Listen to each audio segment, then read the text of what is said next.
Bienvenue dans l'émission Sursum Corda, le podcast qui vous fait redécouvrir les trésors de la foi chrétienne, semaine après semaine.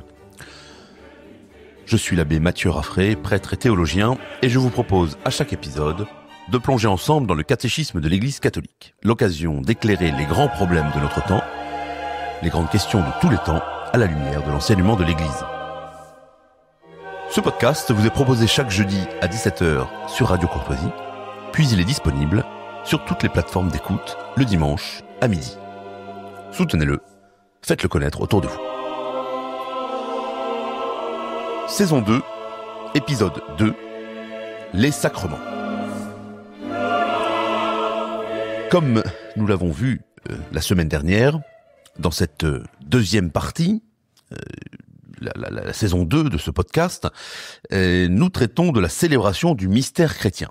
Et le catéchisme, cet abrégé du catéchisme de l'Église catholique par le pape Benoît XVI, regroupe dans cette célébration du mystère chrétien, d'une part ce qu'il appelle l'économie sacramentelle, et puis d'autre part les sacrements, l'étude des sacrements, chacun un par un.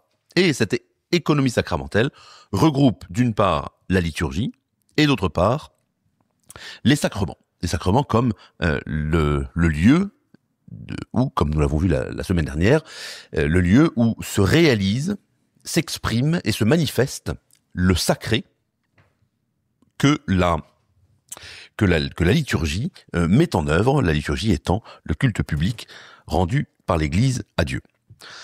Alors, nous allons donc aujourd'hui étudier les sacrements en général. Alors, ce sont quelques courtes questions, mais qui, encore une fois, sont très profondes et qui font l'objet d'ailleurs en cours de théologie d'un traité particulier. Les sacrements en général, on étudie les sacrements en général avant d'étudier chacun des sacrements en particulier. Donc nous en sommes à la question numéro 224. Pourquoi les sacrements? Quels sont-ils? Les sacrements sont des signes sensibles et efficaces de la grâce, institués par le Christ et confiés à l'Église, par lesquels nous est donnée la vie divine. Ils sont au nombre de 7, le baptême, la confirmation, l'Eucharistie, la pénitence, l'onction des malades, l'ordre et le mariage. Alors, les sacrements, donc, c'est la définition que en donne le catéchisme, sont des signes sensibles et efficaces de la grâce, institués par le Christ et confiés à l'Église, par lesquels nous est donnée la vie divine. Voilà une définition que tout catholique doit connaître par cœur. Un sacrement est un signe sensible, donc une chose visible, par exemple l'eau que l'on verse sur la tête d'un enfant, par exemple les paroles de l'absolution prononcées par le prêtre au moment dans la confession, ou bien les paroles prononcées sur le pain et le vin. Le pain et le vin sont les signes sensibles d'une grâce invisible. Et ce sont des signes sensibles et efficaces qui donnent cette grâce, à savoir la vie divine, donc par lesquels nous est donnée la vie divine. Ils ont été institués par le Christ. Ça, c'est très important, puisque les protestants, par exemple, c'est en cela que les protestants ne sont pas fidèles totalement au Christ, et qu'ils doivent se convertir, qu'ils doivent avancer vers la plénitude de la révélation. C'est parce que ils ne reconnaissent pas, en tout cas la majorité d'entre eux, ne reconnaissent pas la plénitude des sacrements. Beaucoup reconnaissent le baptême, parfois l'Eucharistie, sous en plus une forme qui évidemment n'est pas le cohérente, enfin ou n'est pas l'enseignement complet de la foi chrétienne, mais très peu d'entre eux reconnaissent évidemment ils rejettent l'ordre, ils rejettent la pénitence, ils rejettent la confirmation, ils rejettent l'extrême-onction. Voilà, donc les sacrements ont été institués par le Christ. On peut le prouver, évidemment, de façon scripturaire. Au moins, ils ont été annoncés par le Christ. Parfois, on dit plus précisément qu'ils ont été annoncés par le Christ et ensuite formalisés par l'Église, par les apôtres. Vous savez, on avait étudié ça dans dans le cours sur l'autorité du magistère, sur la révélation, que la révélation est close à la mort du dernier apôtre. Donc les apôtres ont encore cette capacité d'instituer ou de formaliser les sacrements institués par le Christ. Alors, donc la vie divine nous est donnée par les sacrements. c'est tout à fait intéressant parce que, vous voyez, on me dit souvent, qu'est-ce que je dois faire? Quelqu'un qui me dit, par exemple, qu'il est baptisé, mais il aimerait faire revivre sa vie baptismale, il aimerait retrouver la foi, l'amour du Christ, la vie chrétienne. Que dois-je faire? Eh bien, la solution, c'est de faire ce que le Christ nous a enseigné, à savoir les sacrements qu'il nous donnait. Voilà, vivre chrétiennement, c'est vivre selon cette vie sacramentelle qui nous donne la vie divine. Donc c'est vivre de la vie divine en nous. Et comment est-ce qu'on y accède? Par les sacrements. Donc être un bon chrétien, c'est aller à la messe, fréquenter l'Eucharistie, fréquenter la confession régulièrement et vivre de cette vie divine, non seulement pour lutter contre nos fautes et nos faiblesses, mais aussi pour vivre de cette communauté de vie avec Dieu lui-même. Alors, il y a 7 sacrements, je viens de les énoncer. Saint Thomas d'Aquin fait ce parallèle entre la vie naturelle et la vie surnaturelle. Il dit, comme dans la vie naturelle, eh bien, on naît, ensuite on grandit, on doit se nourrir pour grandir. Si l'on tombe malade, on doit être guéri. Et puis ensuite, on choisit un état de vie, le mariage ou la vie religieuse, et puis ensuite on approche de la mort, et donc on se prépare à la mort. Et bien de toute façon, dans la vie spirituelle, il y a tout un édifice, il y a une naissance de la vie spirituelle dans notre âme, c'est le baptême. Ensuite on devient un adolescent ou un adulte, ça va être la confirmation. On a besoin pour se fortifier de se nourrir, c'est l'Eucharistie. Si l'on est malade, il faut être guéri par le sacrement de la pénitence, et puis ensuite l'état de vie. Alors là il y a un parallèle, l'état de vie évidemment surnaturel, que ce soit l'ordre ou le mariage, c'est un choix de vie. Et puis enfin, à l'approche de la mort, le sacrement de l'onction des malades ou de l'extrême onction qui nous prépare au passage vers l'éternité. Donc il y a ce parallèle entre la vie naturelle et la vie surnaturelle. Question 225. Quel est le rapport des sacrements avec le Christ? Les mystères de la vie du Christ constituent le fondement de ce que maintenant, par les ministres de l'Église, le Christ dispense dans les sacrements. Cette réponse me fait penser, disons, pourrait être exprimée d'une autre façon par cette célèbre phrase, mais qui est d'une profondeur incroyable, cette célèbre phrase de Bossuet, qui dit « L'Église, c'est le Christ répandu et communiqué. L'Église, dans son œuvre de sanctification, ici et maintenant, aujourd'hui, en Bretagne, comme en Afrique, ou en Amérique du Sud, ou en Asie, c'est le Christ présent. Ce que faisait le Christ dans sa vie terrestre lorsqu'il était lorsqu'il était vivant au milieu de ses apôtres, avant sa mort ici-bas, eh bien, c'est la même chose que ce que fait l'Église aujourd'hui, partout, dans le monde entier. L'Église, on avait longuement médité sur cette réalité mystique de l'Église comme corps du Christ. Eh bien, ce que réalise l'Église par les sacrements aujourd'hui, c'est précisément ce que le Christ faisait lorsque, alors évidemment dans l'Évangile c'est explicite, lorsque par exemple il prend de la salive pour guérir un aveugle, c'est évidemment un signe sensible du miracle, d'une grâce invisible. Lorsque par sa parole il guérit un malade, c'est évidemment là encore une annonce du sacrement. Voilà. Le corps du Christ est l'instrument de la divinité, de la même façon, l'instrument de l'action de Dieu dans le monde, de la même façon que les sacrements, aujourd'hui, sont des instruments de l'action de Dieu dans nos âmes. Et d'ailleurs, le catéchisme ajoute ici une citation de Saint Léon le Grand, qui est exactement dans le même sens, qui dit « Ce qui était visible dans notre Sauveur est passé dans les sacrements. » Voilà. Il y avait dans la vie du Christ au milieu de nous, cet aspect visible par son corps, qui était le signe d'une réalité invisible, sa divinité présente au milieu des hommes.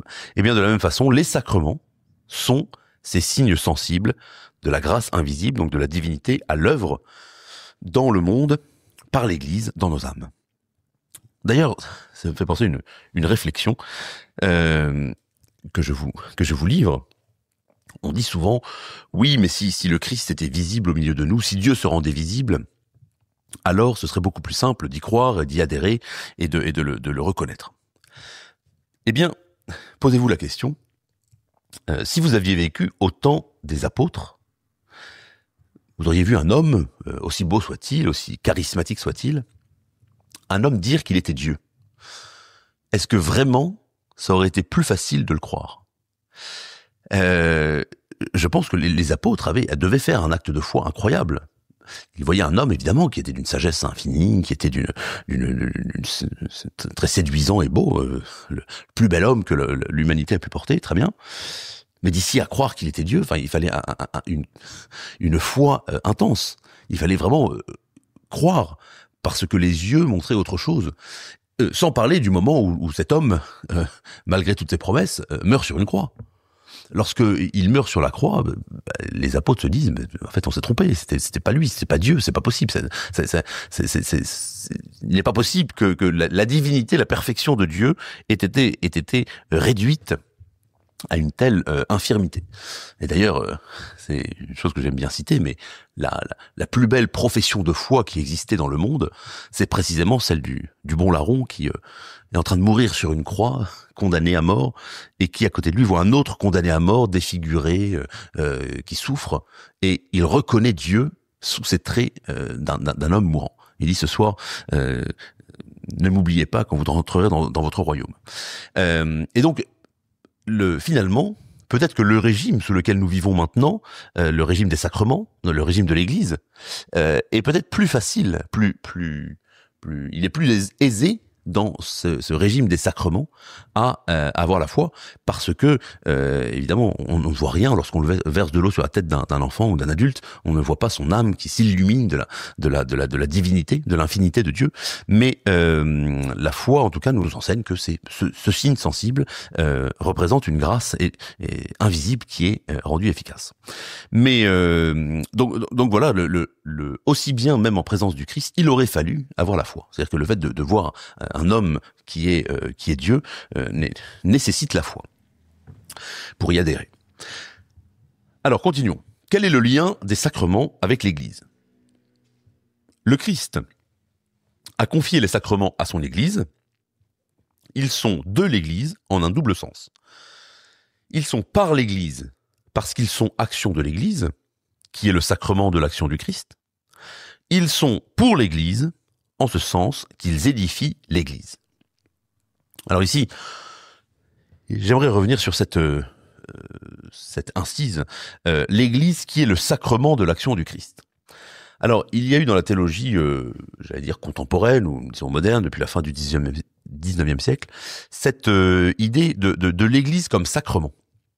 Alors qui est tout à fait profonde théologiquement et très intéressante, dans le sens où le sacrement étant un signe visible d'une grâce invisible, eh bien, l'Église comme telle, pour reprendre ce que nous disions tout à l'heure, l'Église comme telle est le signe visible de la présence de Dieu, présence invisible de Dieu dans le monde.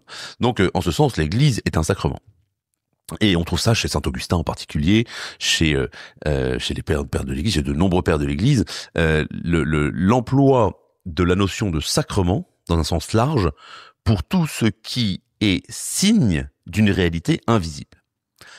Alors, malheureusement, cette expression de l'Église comme sacrement a pu laisser place à un certain nombre de flottements, disons, ou d'ambiguïtés, parce que précisément le terme de sacrement, depuis la théologie classique, en particulier du Concile de Trente, le terme sacrement était réservé aux septénaires sacramentels, c'est-à-dire les 7 sacrements, qui au sens strict sont signes d'une grâce invisible, ça c'est tout à fait clair, mais de plus, comme on l'a déjà mentionné, ils sont efficaces, c'est-à-dire qu'ils sont signes efficaces, signes sensibles et efficaces de la grâce. Alors que les autres emplois du terme de sacrement, par exemple pour l'Église, l'Église n'est pas un signe efficace de la grâce, c'est-à-dire que pas au sens des sacrements, pas au sens des 7 sacrements. Donc vous voyez, il y a cette il y a ce double sens, disons, un sacrement au sens large et un sacrement au sens de mystère. D'ailleurs, c'est le terme employé chez les pères de l'Église, le terme mysterion en grec, pour les sacrements, et un sens précis des 7 sacrements. Donc il faut faire attention justement à ne pas amoindrir le sens des sacrements, en particulier sur l'efficacité sacramentelle qui a été mise en cause par par les protestants d'abord, et puis ensuite par beaucoup de courants modernistes au XXe siècle, il faut conserver le sens strict, bien sûr, des sacrements pour les 7 sacrements. Alors ils sont par l'Église, et pour l'Église, dans le sens où ils édifient l'Église, et ils viennent de l'Église. Question 227. Qu'est-ce que le caractère sacramentel ? Réponse, c'est un sceau spirituel conféré par les sacrements du baptême, de la confirmation et de l'ordre. Voilà une belle vérité de la foi. Il y a 3 sacrements à caractère, c'est-à-dire qui impriment un caractère, un sceau spirituel, le baptême, la confirmation et l'ordre. Il est, donc ce sceau spirituel, il est promesse et garantie de la protection divine. En vertu de ce sceau, le chrétien est configuré au Christ. Il participe de diverses manières à son sacerdoce. Il fait partie de l'Église selon des états et des fonctions différentes. Il a ainsi pour vocation le culte divin et le service de l'Église. Puisque leur caractère est indélébile, les sacrements qu'il imprime ne sont reçus qu'une seule fois dans la vie. Alors, voilà encore une belle vérité de la foi. Par le baptême, la confirmation et l'ordre, le chrétien est configuré au Christ. Alors, par le baptême, évidemment, pour tous, mais la confirmation, on l'oublie trop souvent, c'est une nouvelle configuration, une configuration de l'adulte, du chrétien adulte dans la foi, au Christ. Et le sacerdoce aussi est évidemment une configuration tout à fait particulière au Christ. Ces 3 sacrements donc ont un caractère qui est indélébile. Alors, je reviens là-dessus parce que peut-être que vous avez vu récemment, j'ai été invité à faire un débat avec un athée sur une chaîne YouTube qui s'appelle Le Crayon. Cet athée, alors, qui était un peu surexcité et qui ne laissait absolument pas discuter, on n'a même pas pu exposer les arguments de l'existence de Dieu parce qu'il mélangeait sans arrêt la religion, la foi avec les preuves rationnelles de l'existence de Dieu, mais il était assez insupportable, il faut le dire, mais il était très ironique en disant à un moment qu'il s'était fait débaptiser. Alors, moi je lui ai répondu tout simplement qu'on ne peut pas être débaptisé. Il a dit, je me suis fait effacer des registres. Alors, il a été sans doute effacé. Alors, il n'a pas été effacé des registres parce qu'en plus il y a une question historique, c'est-à-dire qu'on peut pas supprimer un événement historique qui a eu lieu. De fait, il a été baptisé. Alors, on écrit dans les registres, telle personne a demandé d'être rayée, donc il a apostasié, il a renoncé à la foi catholique. D'accord, ce qui veut dire que le jour où il se convertira, lorsqu'il reviendra à la foi de son baptême, parce que c'est un caractère, son âme est marquée définitivement de cette ressemblance au Christ. Donc il y a une dichotomie, une dyslexie, une infirmité de son rejet de la foi, alors qu'elle est marquée, qu'elle est inscrite dans son âme. Mais lorsqu'il reviendra à la foi, bien il faudra ajouter au registre. Il avait demandé d'apostasier, il avait apostasié, donc il a été réconcilié. Il faudra faire une cérémonie de réconciliation qui est assez simple, une profession de foi catholique, de renonciation à l'erreur devant un prêtre, devant le Saint-Sacrement en général. Donc il y a une question voilà, historique, c'est un événement qui a eu lieu dans l'histoire, on peut pas l'effacer parce que ça lui plaît pas. Et ensuite surtout, il a beau dire qu'il n'est pas baptisé, qu'il ne reconnaît pas son baptême, son âme est marquée définitivement, non seulement pour toute cette vie, mais aussi pour l'éternité, son âme est marquée du sceau du baptême. Voilà la raison pour laquelle, pour les adultes, on ne baptise pas à la légère. On ne baptise quelqu'un que s'il va assumer la foi, s'il la prend au sérieux et qu'il ne va pas apostasier au bout de quelques années ou de quelques mois. J'ai rencontré malheureusement un jeune récemment qui me disait qu'il a été baptisé à 17 ans, qu'il avait fait toute la démarche et que maintenant il a arrêté parce que ça l'intéresse plus. J'ai essayé de le secouer un peu parce qu'il me dit qu'il était pas chrétien. Je lui dis non, c'est pas que t'es pas chrétien, c'est que tu es un apostat, c'est pas pareil. Donc en tout cas le sceau du baptême, le baptême marque d'un sceau et détermine l'âme à une configuration au Christ. Une configuration, c'est très beau, c'est que con avec en latin et figure, donc on a la même figure que le Christ d'une certaine façon. L'image du Christ est marquée en nous de façon indélébile. Voilà aussi pourquoi j'ajoute que même pour les enfants, lorsque les enfants sont baptisés, le prêtre doit s'assurer que les enfants vont recevoir une éducation chrétienne. Parce que sinon, ça ferait des apostats, ça ferait des gens qui sont marqués du signe de la foi, de cette configuration au Christ, et qui n'y sont pas fidèles, et donc qui rejettent le Christ, parfois même sans en être conscients. Donc voilà pourquoi il faut que les parents s'engagent à éduquer leurs enfants chrétiennement. Et par exemple, il y a des cas où un prêtre peut tout à fait refuser le baptême d'un enfant si les plus grands enfants de la famille ont été baptisés mais ne vont pas au catéchisme. Voilà. Ou si, par exemple, les parents vivent dans une situation qui, objectivement, est gravement opposée à la foi. Ce qui est le cas, par exemple, de couples homosexuels qui vivent ensemble et qui veulent faire baptiser un enfant. Dans ce cas-là, le prêtre peut, et même sans doute doit, refuser le baptême en disant il faut mieux que l'enfant soit baptisé quand il sera plus grand, lorsque ce sera un choix de sa part, parce que s'il est baptisé maintenant mais qu'il vit dans un milieu qui explicitement qui revendique un mode de vie opposé à la foi chrétienne, alors comment s'assurer qu'il reçoive l'enseignement et qu'il vive chrétiennement. Alors, question suivante. 228. Quel est le rapport des sacrements avec la foi? Non seulement les sacrements supposent la foi, mais encore par les paroles et les éléments rituels, ils la nourrissent, la fortifient et l'expriment. En célébrant les sacrements, l'Église confesse la foi apostolique. De là vient l'ancien adage « lex orandi, lex credendi », ce qui veut dire « l'Église croit comme elle prie ». Là aussi, on aura l'occasion d'y revenir au sujet de la liturgie, mais c'est très beau, c'est que effectivement, il y a un parallèle entre la ritualité du sacrement et la signification du sacrement. Parce que non seulement les sacrements supposent la foi, mais en plus, ils l'expriment, ils la nourrissent, la fortifient et l'expriment. C'est-à-dire que si je fréquente les sacrements, alors j'exprime ma foi. Si je veux exprimer ma foi, alors je vis les sacrements. Et parce que l'homme est corps et âme, et que la foi n'est pas purement intellectuelle, n'est pas une pure adhésion théorique, mais elle se réalise dans la vie de foi, dans la vie sacramentelle. Et c'est très important, d'où je mentionnais en liturgie, voilà pourquoi il faut, par la ritualité, signifier la foi. Celui qui se met à genoux devant l'Eucharistie, eh bien, non seulement exprime sa foi dans la présence réelle et la réalité de la présence divine dans l'Eucharistie, mais en plus, il fortifie sa foi en agissant de sorte que sa foi est fortifiée, augmentée et nourrie.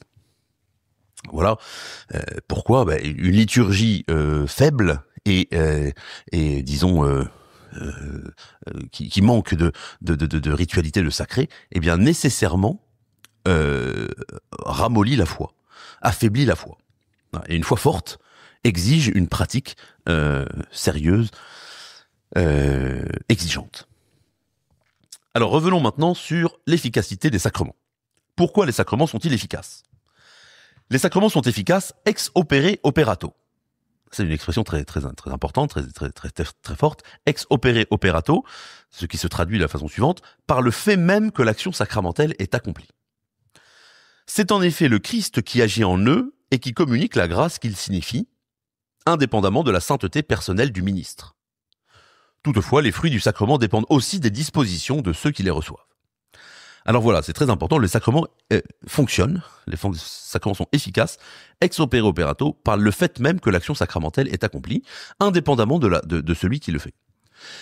Alors très concrètement, si un prêtre célèbre la messe mal, ou qui n'a pas la foi, ou qu'un prêtre est en état de péché mortel, mais célèbre la messe, du fait même qu'il célèbre la messe, eh bien le sacrement est efficace. Donc celui qui va recevoir la communion va la recevoir exactement comme si c'était le Padre Pio ou saint Thomas d'Aquin qui célébrait la messe. Donc indépendamment de la sainteté personnelle du ministre. Ça c'est très important. On va pas à la messe de tel ou tel prêtre, on va à la messe en elle-même, et la sainteté de la messe ne dépend pas de la sainteté du ministre. Alors évidemment, les fruits du sacrement dépendent aussi des dispositions de ceux qui les reçoivent. Chacun reçoit une grâce personnelle en fonction de sa disposition. Alors pourquoi les sacrements sont-ils nécessaires au salut?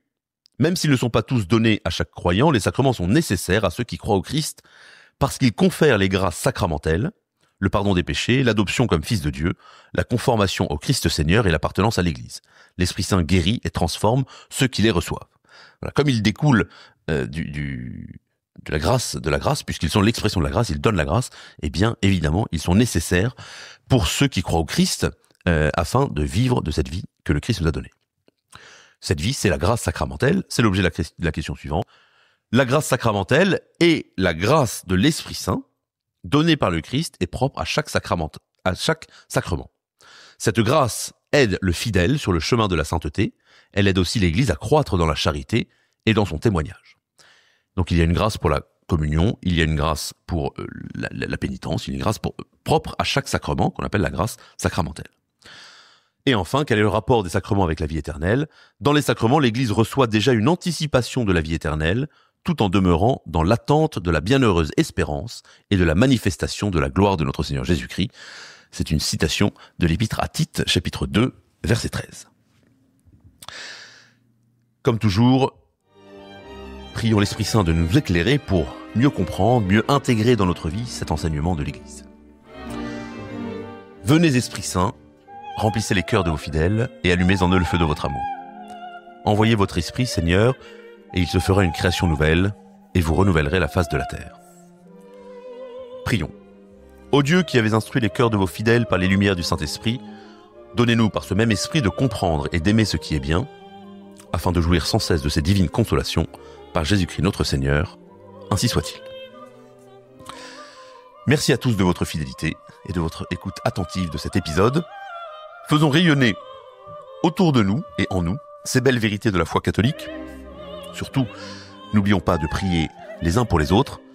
Priez pour moi, je prie pour vous, et que Dieu vous bénisse. C'était l'abbé Mathieu Raffray. Je vous donne rendez-vous la semaine prochaine pour un nouvel épisode de Sursum Corda.